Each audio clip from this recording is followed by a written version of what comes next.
Natin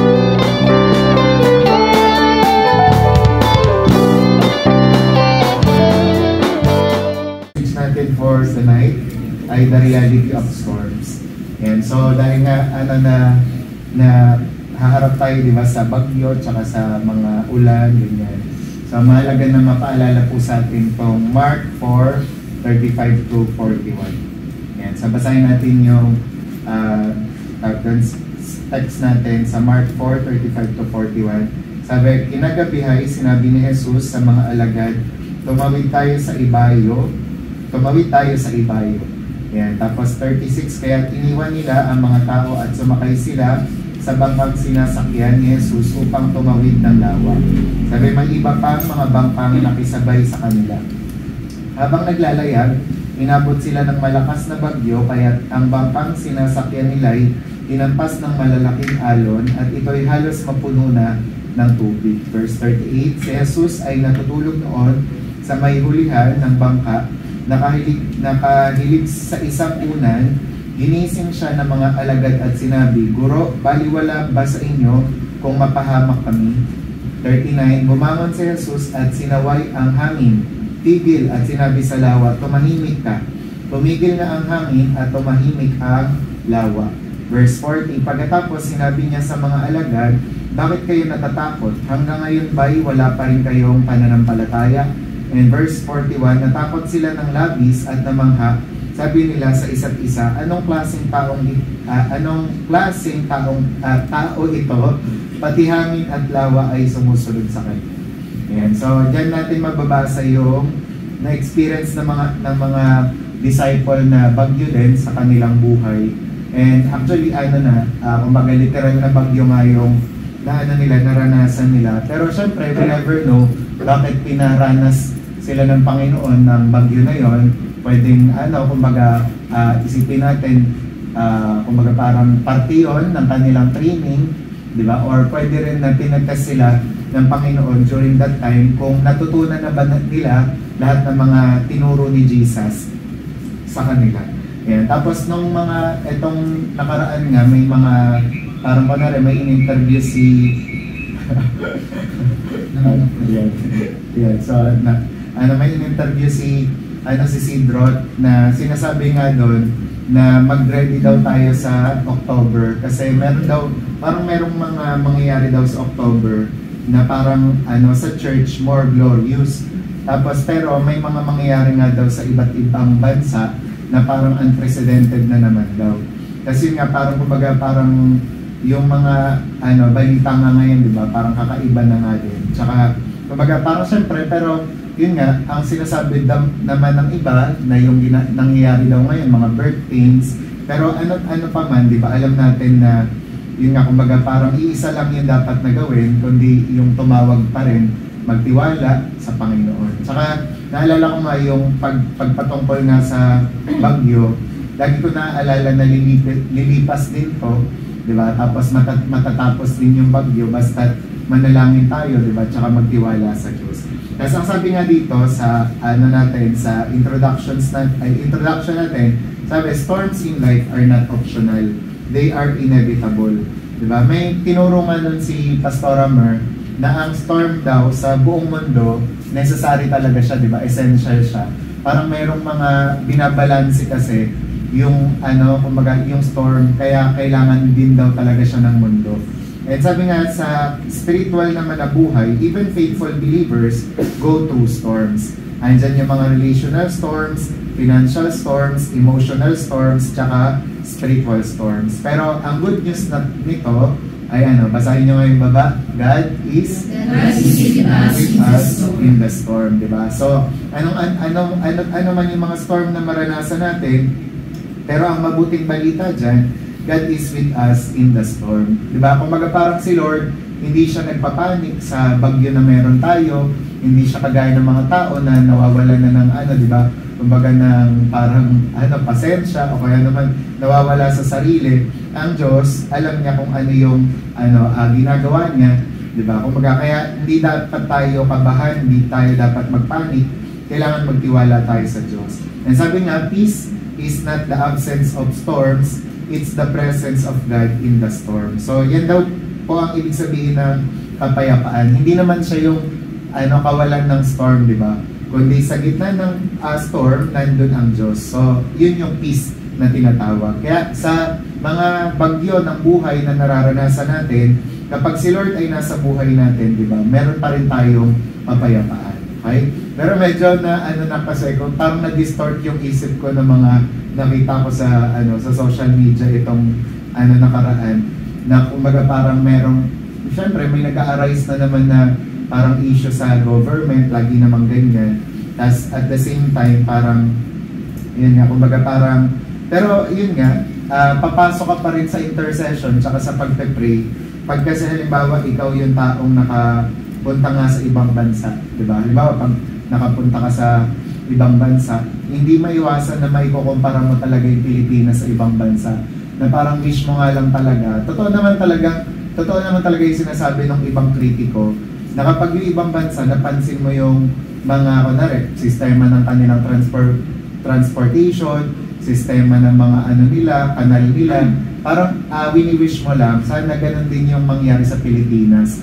Na parang dumating yung time, hindi natin problema kapag, konting ulan lang.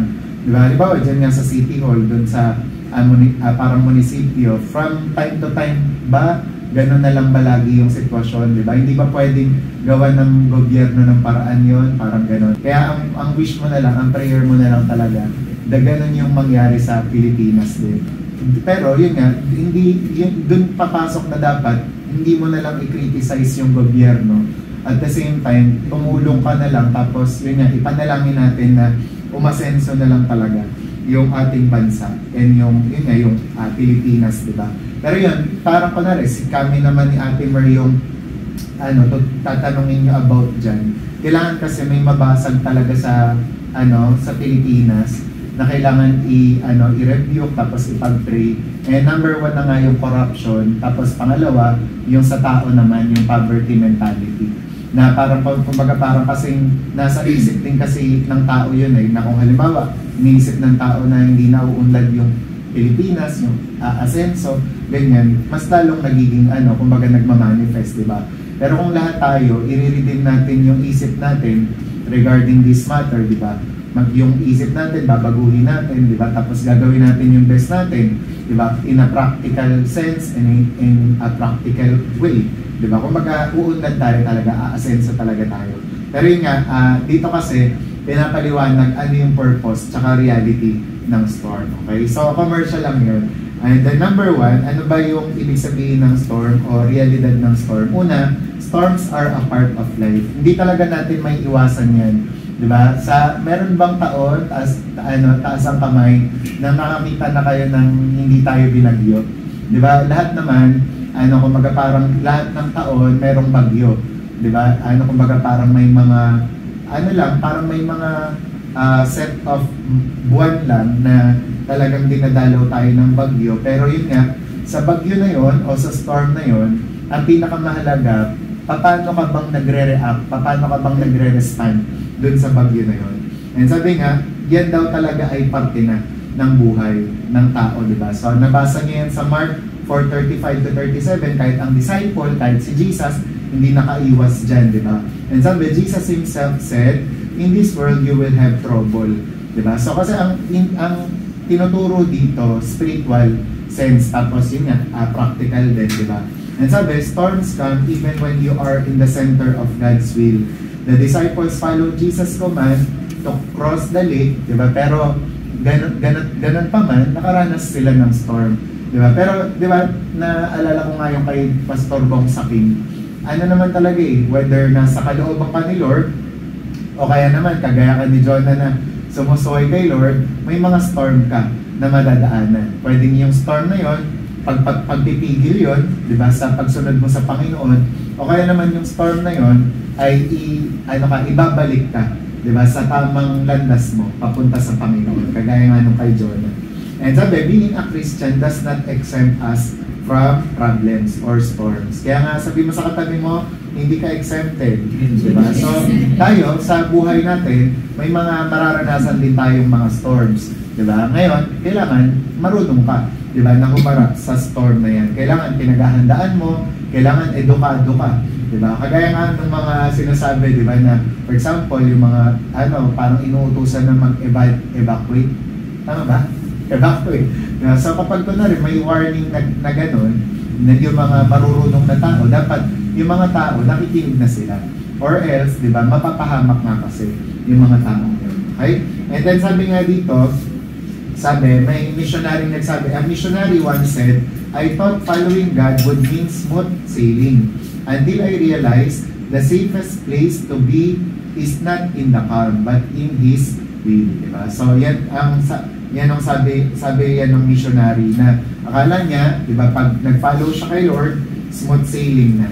Diba? Until he realized that the safest place to be is not in the calm but in His will. Sabihin mo nga sa sarili mo, sa kalooban ng Diyos. Diba? Sino sa inyo nakaranas na nung parang nung sumunod ka na sa kalooban ni Lord, meron pang peace na naramdaman, di ba? So, natural kasi yun, na kapag sumusunod ka kay Lord, may peace kang nararamdaman even though yung paligid magulo, even though kung ano man yung mga naririnig mo sa mga tao, pero there's peace, di ba, within you. Meron yung nag-testimony na gano'n, na hindi ko alam kung si Benny Hinn ba yun? Parang isa sa mga member ni Benny Hinn na yung nung umattend daw sila kay Catherine Kuhlman na na parang crusade, hindi daw siya nakaramdam ng kagaya ng iba na naramdaman na yung pagtaas ng balahibo o kaya naman yung biglang nakatumba. Ang naramdaman niya daw, yung grabe daw, yung parang tremendous peace na hindi mo maipaliwanag. Pag uwi niya, sobrang peaceful niya. Diba? Kaya minsan, may ganun din tayong mga karanasan na hindi ka bibigyan ngayon ng goosebumps, hindi tataas yung balahibo mo, hindi ka iiyak, hindi ka matutumba, pero yung kapayapaan, diba, na hindi maipaliwanag ng mundo, nasa sayo.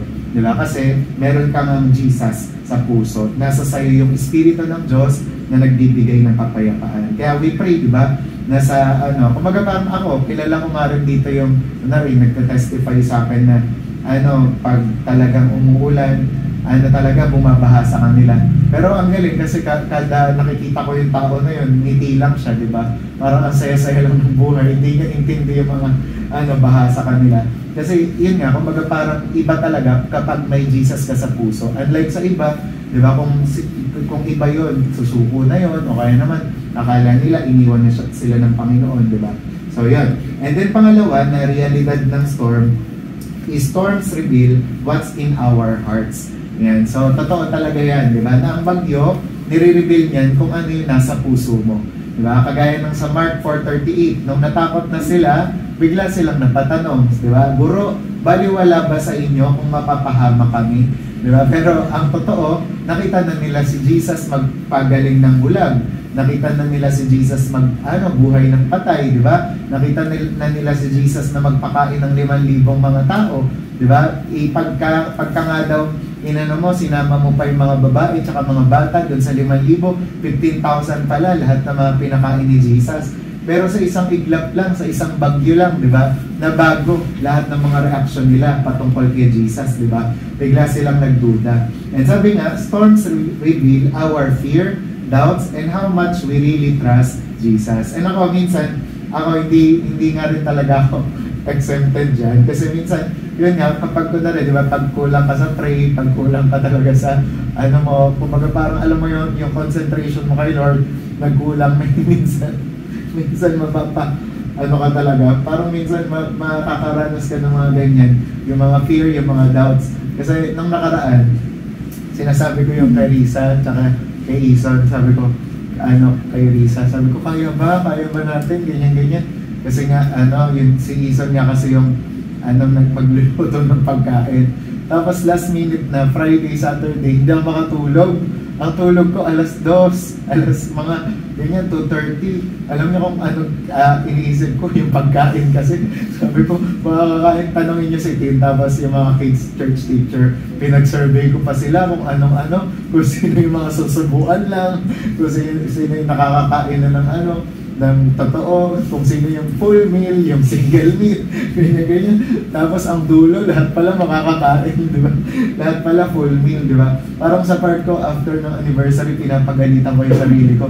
sa part ko kasi duda-duda ka pa kasi, takot-takot ka pa, ganyan, pero nakakain naman lahat, di ba? Parang ganun, as naisip ko na yung mga ano, sabi ko, i-report nyo agad sa akin kapag sumobra tayong 300 para if ever, kumbaga parang umorder ng Jollibee o kaya naman, ang iniisip nila Ison, may mga magsasacrifice daw na maglilitsong manok na lang, ganyan.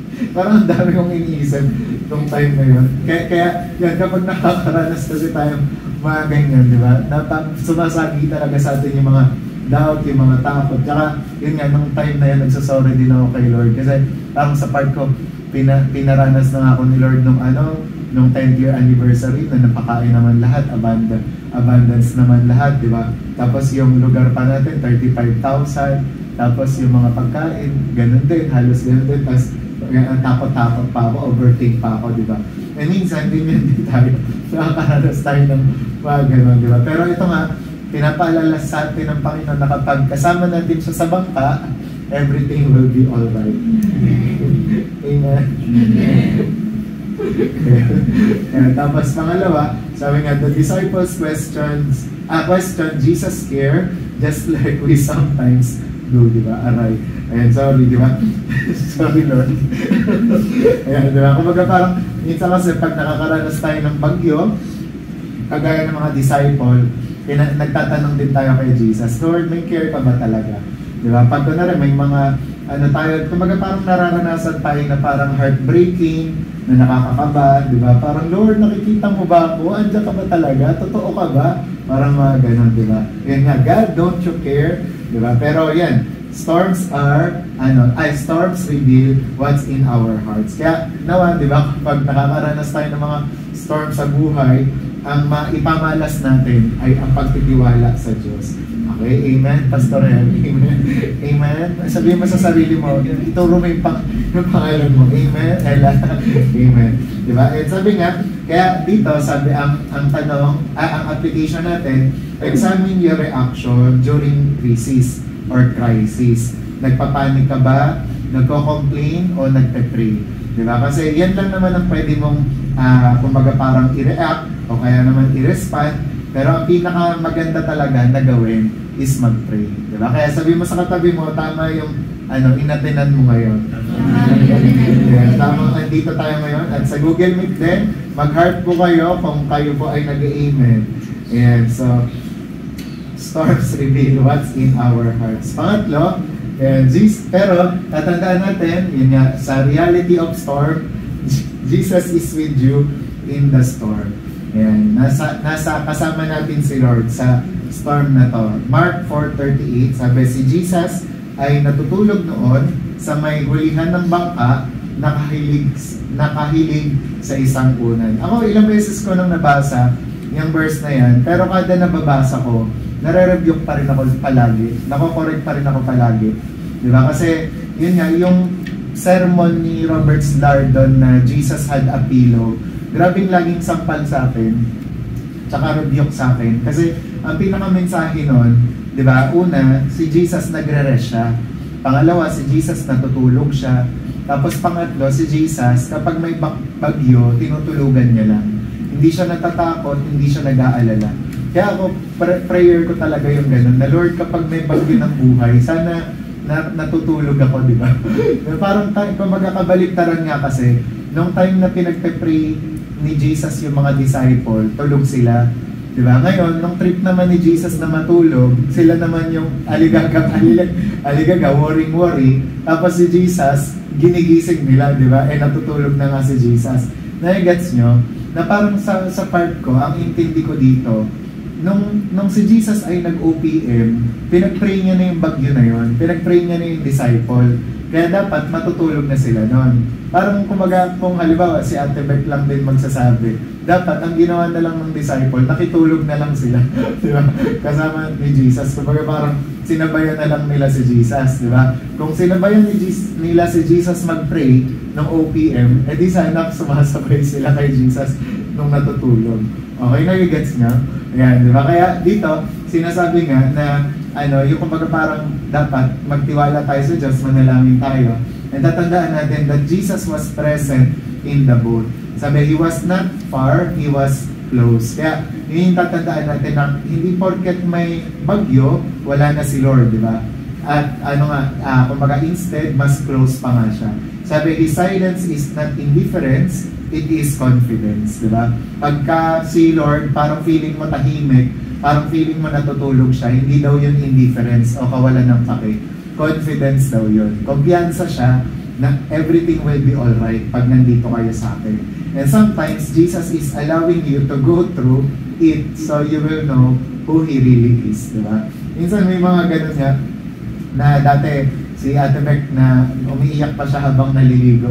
Sabi niya daw kay Lord, Lord naman, babayaran mo naman pala yung renta namin. Pinaiyak-iyak mo pa ako parang ganun. Kasi dati yung mission house namin dito, siya 4,000. Isipin nyo, 4,000 lang yun, pero alalang-alala kami noon. Tapos yun nga, pagka nagbabayaran na, Quincenas katapusan, iyak na kami niyan, mga estudyante pa kasi kami noon. Iyak-iyak kami, Lord, mapapailis ba kami dito? Ganyan-ganyan. Makakabayan ba kami? Pero yun nga, di ba? Fast forward, hanggang ngayon, nandito pa kami. Di ba? Hanggang nakailang church na nga tayo. Ang dami ng Sendalite, di ba? Kumbaga, pinakita ni Lord na nagpo-provide siya.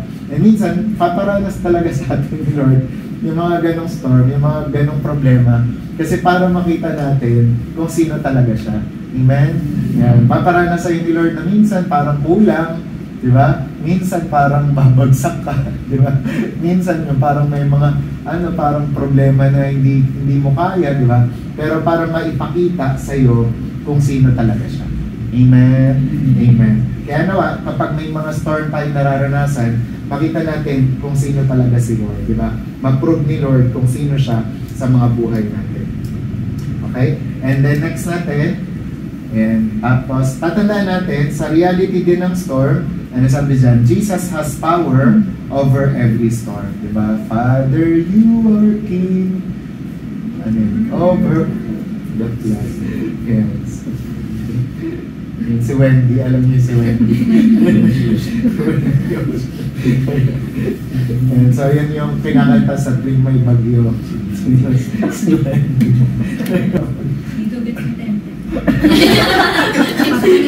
Paliwanag na mamaya. Paliwanag ko sa buhay. Ayan, okay? Kaya sabi ng Mark 4:39, basahin niyo nga. Bumangon si Jesus at sinaway ang hangin. Tigil at silaw sa lawa. Tumahimik ka. Tumigil ka ang hangin at tumahimik ang lawa. Ayan, diba? So, dyan yung makikita na sa isang salita lang ni Lord, di ba, tumigil nga yung hangin sa lawa. Ang ibig sabihin niyan, Jesus has absolute authority over the natural and spiritual storms. Kaya, kapag nakakaranas tayo ng natural at spiritual storms, iisa lang yung tatawagin natin. Di ba? At walang iba yan kundi si Jesus. Huwag tayo tumawag sa mga politiko, huwag tayo tumawag kay ganito, kay ganyan. Di ba? Kasi alam naman natin, di ba, madedelay sila, o kaya naman limited yung kaya nilang gawin. Pero si Jesus, He can help you, di ba? Sabi nga, siya ay handang saklolo sa lahat ng mga tumatawag. And sabi, one word from Him can turn panic into peace, di ba? Instead na mag-panic, tawag ka kay Lord. Di ba? Sabi, He is not just in control of the storm, He is Lord over Him. Okay? And then, next naman natin, ayan, Jesus, kaya sabi, don't focus on the storm, focus on the Savior. Sabihin nga natin yan, sabay-sabay, 1, 2, 3, go. Don't focus on the storm, focus on the Savior. Minsan, di ba, nakakatakot naman talaga, naranasan natin yan. Ako naranasan ko nga yung parang, di ba, yung gumagana na yung bubong. Pero sa panahon na gano'n, na wala ka nang magawa, wala kang matawagan, tawag ka kay Jesus. Sabi, learn to pray, Lord, even if you don't calm the storm, calm me, di ba? Kalmahin mo ako. Di ba? Kung hindi mo man mapakalma ang bagyo, kalmahin mo po ako. Di ba? Kasi mas mahirap pakalmahin kapag nasa loob yung bagyo. Di ba? Mas mahirap daw pag nasa loob. Kailangan yung loob muna ang pumalma. And sabi nga, after the storm, next natin, after the storm, their understanding, tapos pang-5 na pala, storms can lead to a greater revelation of Jesus. Ano daw yung reality ng storm? Yan, mag-lead yon sa greater revelation of Jesus. Tingnan nyo, dahil sa storm na yon, ano nangyari?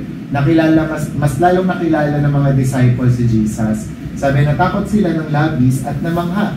Sabi nila sa isa't isa, anong klaseng tao ito? Pati hangin at lawa ay sumusunod sa kanya. Kaya magmula noon, nakilala nila si Jesus na tagapagpayapa ng bagyo. Kaya after the storm, their understanding of Jesus deepened. Sabi nga, storm stretch your faith and reveal a deeper dimension of God. Kaya sino sa inyo, pagkatapos ng matinding pagsubok tsaka matinding problema na naranasan nyo, mas tumatag kayo kay Lord, mas lalo kayong lumalim kay Lord, diba? So, ganun kasi yung, kumbaga parang nature ng storm, pinapakita niya kung ano talaga yung, katangian ni Jesus. Kaya I pray, diba, na sa bawat isa, sa lahat ng mga kikita natin, nararanasan natin sa storm, yan, mas lalo tayong mapalapit kay Lord. Kaya naman, ano naman yung gagawin natin kapag may storm tayong nararanasan? What to do when storm comes? Number 1, remember that you are not alone. Yan. Laging tatandaan, hindi ka naman nag-iisa. Sabi ng Isaiah 43 verse 2, when you pass through the waters, I will be with you. Amen? Amen. Kasama natin si Lord. Kaya don't panic. Recognize that God is with you even if you don't feel Him. Yan, madalas talaga, hindi mo siya parang mararamdaman. Diba? Pero tatandaan mo, it is all by knowing. Diba? You know that you know that you know, diba? Nakasama mo siya. And just because God is silent doesn't mean He is absent. Diba? Hindi ibig sabihin yan, absent si Lord. Okay? Tatandaan mo, kasama mo si Lord. Number 2, turn to Jesus immediately. Yan. Sabi, the disciples walked Him and said to Him, Teacher, don't you care if we drown? If we drown? Drown.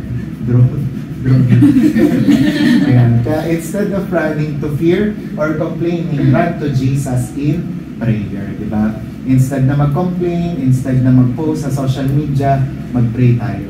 Kaya sabi, cry out to Him. He listens even to your panic prayers. Diba? Nalala niyo si Peter, hindi naman mahaba, hindi powerful yung pag pinag-pray niya, diba? Na Jesus, save me, Lord, save me. Diba? Pero sinave siya ng Panginoon. Diba? Kaya ganun din, sa mga oras na kailangan na, hindi mo kailangan ng systematic. Hindi mo kailangan ng kung ano yung nasa puso mo talaga, ayun talaga yung ipag-pray mo. Tapos dun ako napaalalahanan ng mga ganyan. Yung parang kunwari, pagka yung mga tinuro namin ni Pastor Mer sa inyo dati, diba? Na yung kunwari, yung childlike faith, diba? Yung childlike prayers, yung parang conversational prayers, na parang minsan napapadoubt tuloy ako na ibig sabihin yung prayer ko na ganito ineffective yun kasi walang ganun, parang ganun. Yan. Kaya naisip ko dito, parang yung sinasabi rin ni Terry Stone, na kapag yung heart mo sincere, di ba, meron kang prayer burden, dun daw talaga 100% yung answered prayer, di ba? Yun naman talaga yun eh. And ako din, parang over the years, nakita ko yun, na kapag sincere ka sa prayer, talagang yung prayer mo, yung as in urgent, di ba? Doon ka talaga sasagutin ng Panginoon. Pag nakita niya, yung basta yung sa James, na the effective fervent prayer of a righteous man avails much, di ba? So yun, manalangin tayo. Tsaka yun nga, sa gitna ng bagyo, hindi ka na makakapag-arrange din ng diba? So yung kailangan ganito at ganyan. And hindi, tapos syempre, yung mga malayo sa mga prayer tower, di ba? Parang ang hirap naman na, kailangan dun pa, di ba? Para, okay. Ayun, naintindihan niya. Basta turn to Jesus immediately. And then pangatlo, trust God's promises over the storm. And sabi sa Romans 8:28, and we know that in all things, God works for good of those who love Him. Sabi, the storm may not be good, but God can bring good out of it. Amen? Yan. So hindi naman maganda, di ba, yung mga bagyo, hindi naman talaga, mahirap naman talaga yan, di ba? Pero tatandaan natin, God can turn, di ba, things. Kumbaga parang God can bring good out of it. Sabi, trust His heart even when you can't trace His hand. Yan. Yung puso talaga ni Lord, yung lagi natin tatandaan na dahil yung puso niya, mapagmahal, maarugain, di ba? Maawain, mahabagin. Yan. So, pagtiwalaan natin yan. Pang-apat, speak faith, not fear. 2 Corinthians 4:13, sabi, I believe, therefore, I have spoken. Diba? So, kung ano yung sinasabi ng Word of God, pero ito, pinaka-safe dito, kung ano yung sinasabi ng Word of God, yun yung i-confess mo. Kung ano yung sinasabi ng Word of God, yun yung pag-agrihan mo. Diba? Kasi talaga naman kung ano, minsan, yung nararamdaman mo, taliwas talaga sa sinasabi ng Word of God. Kaya pinaka-safe, kung ano yung sinasabi ng Word of God, yun yung sabihin mo. Maki-agree ka doon, di ba?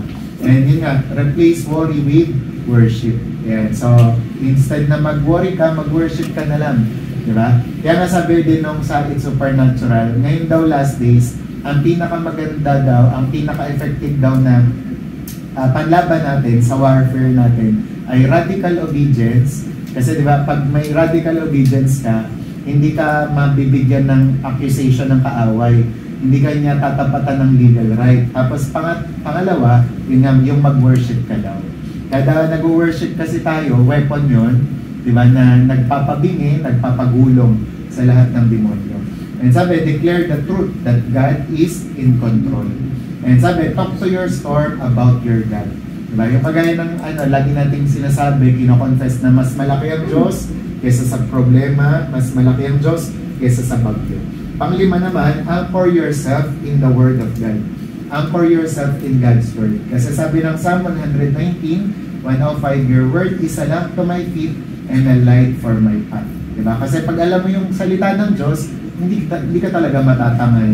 Hindi ka magdududa o kaya naman hindi ka dadali ng takot. Sabi, the Bible brings clarity and peace in chaos. Kaya naman, memorize or meditate on storm, comforting verses like Psalm 46, verse 1, Philippians 4, 6-7, tsaka John 16:33. Sabi nga kapag daw memorize natin yung Word of God, di ba, hindi daw tayo madaling madaig ng demonyo, di ba? Kasi weapon natin yan, ilaw natin yan. And pang-ani, sabi nga, tsaka di ba pag kunwari bagyo, nagba-brown out, tapos anong unang ginagawa mo? Tino-turn on mo yung flashlight, di ba? O yung lamparan mo.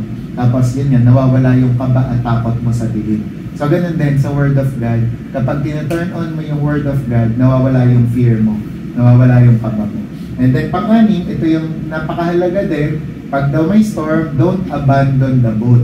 Yan yung church tsaka fellowship. Kaya maganda to. Ito itong ginagawa natin. Kasi umulan umaraw, di ba? G-meet o face-to-face. Umulan umaraw, tuloy ang gawain, di ba? Sabi, let us not giving up meeting together. Sabi ng Hebrews 10:25. Kaya sabi, stay connected to your spiritual community. Kapag may bagyo, mas lalo kang kumonect. Mas lalo kang pumunta. Mas lalo kang maki-fellowship. Sabi, don't isolate, lean on fellow believers for prayer and encouragement. Tingin ko kasi, ang isa sa mga, parang pagkakamali talaga ng mga tao, every time na nagkaka-storm ng buhay o nagkakaroon ng problema, umuiwas sa church, umaalis sa church, wherein hindi talaga yun yung, hindi talaga yun yung solusyon.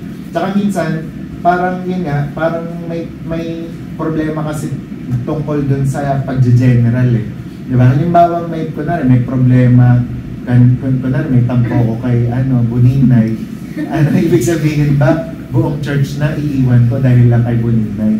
Pwede ko namang isettle, makipagbati ako kay Buninay, diba?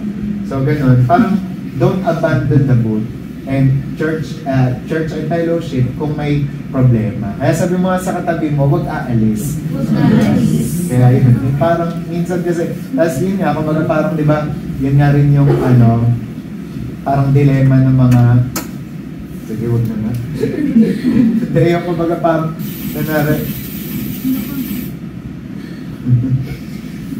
kaya ni Carl yan. Minsan nire-restart ko lang.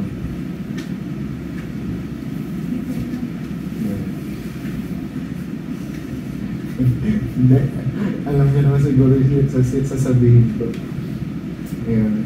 Pero hindi, yung kumbaga parang paano ko ba i-relate? Hindi, ganito na lang. Pag kunwari sa paglalaya, di ba masaya kapag yung sailing, pag smooth sama-sama?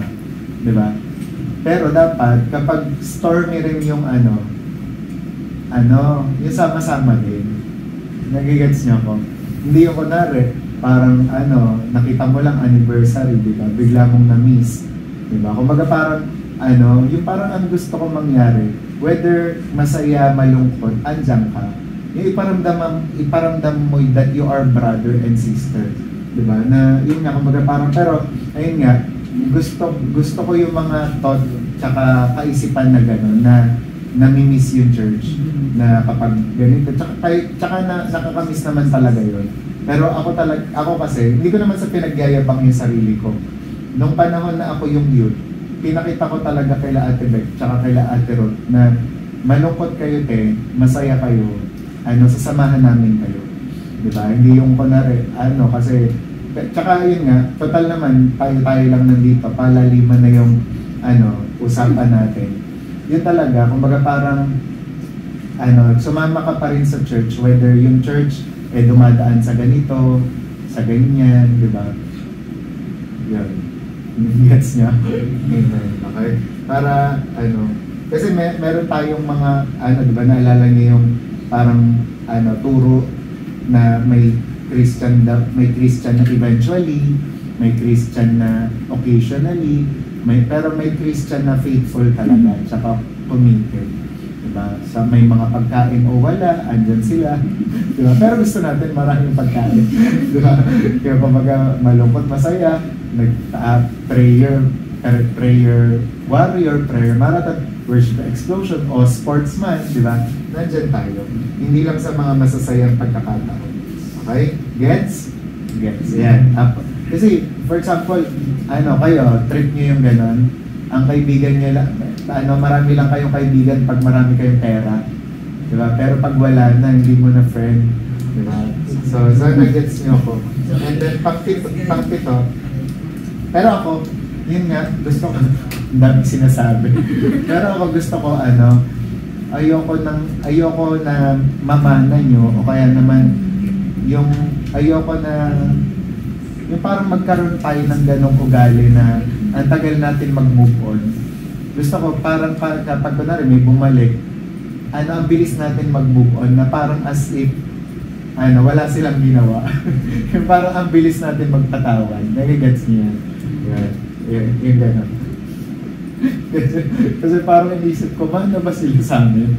So parang minsan iniisip ko rin yung parang hindi pinapalo up nyo pa ba yung mga prodigals, parang gano'n. Pinapalo up nyo pa ba yung nawala? Kasi kailangan din naman, ipapalo up natin. Okay? Tsaka ipaliwanag na mahalaga sila. Okay? And then pang-pito,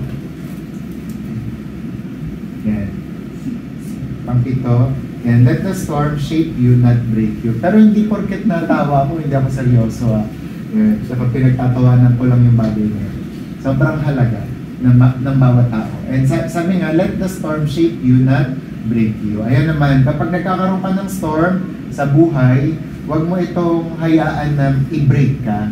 Kailangan, mas lalo yun na, kumbaga mag-push para tumatag ka. Amen?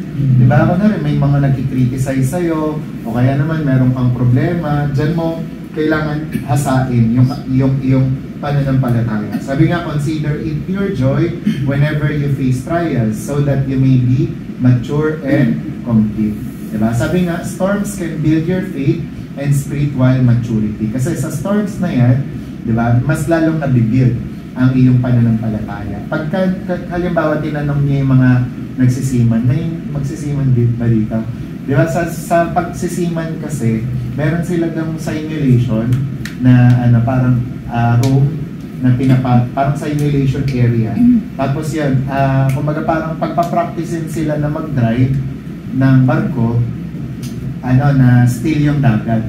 Tapos pagdadrive din sila, tama ba yung pagdadrive din sila ng mabagyo na dagat.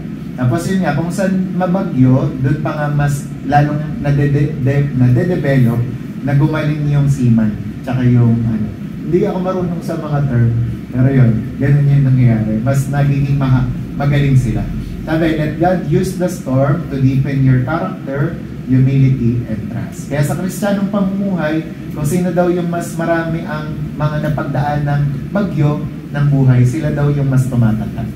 Sila daw yung mas nagiging malakas na Kristiyano sa bandang huli. Kaya yan yung nangyayari, di ba? Whenever we face storm, di ba?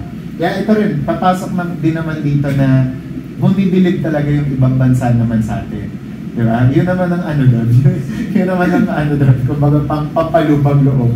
Nabilib na bilib sa atin yung mga ibang bansa. Kasi binabaha na nga. Nakukuha pang tumawa. Tapos nakukuha pang mamangka, mag-swimming. Tapos magulam ng tilapia. Galing sa ano. Tsaka bangus. Galing sa ano. Sa playa. Diba? So sila hindi nila kaya yun. Tayo lang. Diba? Kumbaga parang pagbagyo, ang ano, naalala ko kasi nun sa sukat, pagbagyo, lahat kami, puro puno, lahat kami ang ulam, ano, bangus, diba?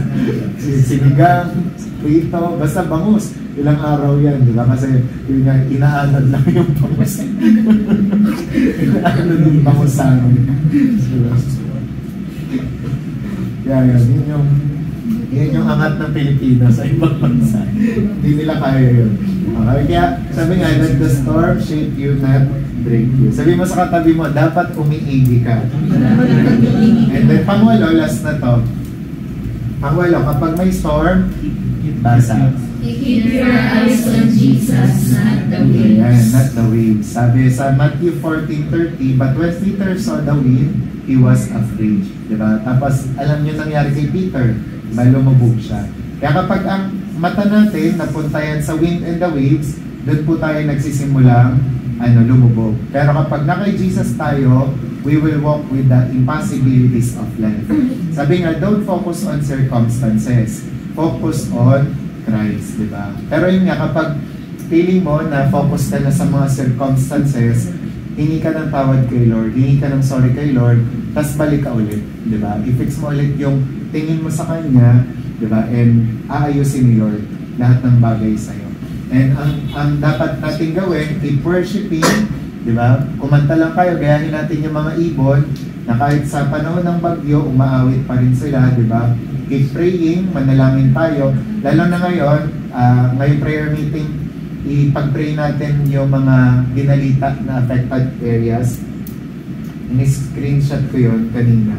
Tapos yun, keep obeying even when it's hard. Yan, na mag-obey pa rin tayo kahit mahirap. Yan, ito yung mga, hindi ko lang natin. Pero ang mga ipag-pray natin, yung Sambales tsaka Bataan, kasi nasa red rainfall pa daw sila. Natutunan ko to sa ABCI. Kailangan daw, yun nga yung sabi, targeted prayers. Pero nang galing kasi nitong nakaraan din, parang edi lumabas yung term na targeted prayers. Tapos bigla kong naisip yung targeted preaching. Kaya in-apply ko siya sa ABS, sa Adult Bible Study. Na kung ano yung talaga yung mga kailangan ng adult, yun ang ipipreach ko. Biglang nagsisilitawan yung mga testimony na thankful sila kasi natututunan nila yung ganito, ganyan. Kasi kung ano talaga, for example, paano hindi maghirap, paano wag mag-alala, paano wag matakot. Tapos yun, parang thank you sila ng thank you kasi nga, ang dami daw nilang natututunan. Na-share ko lang. No, kasi parang iba talaga pag targeted. Yeah.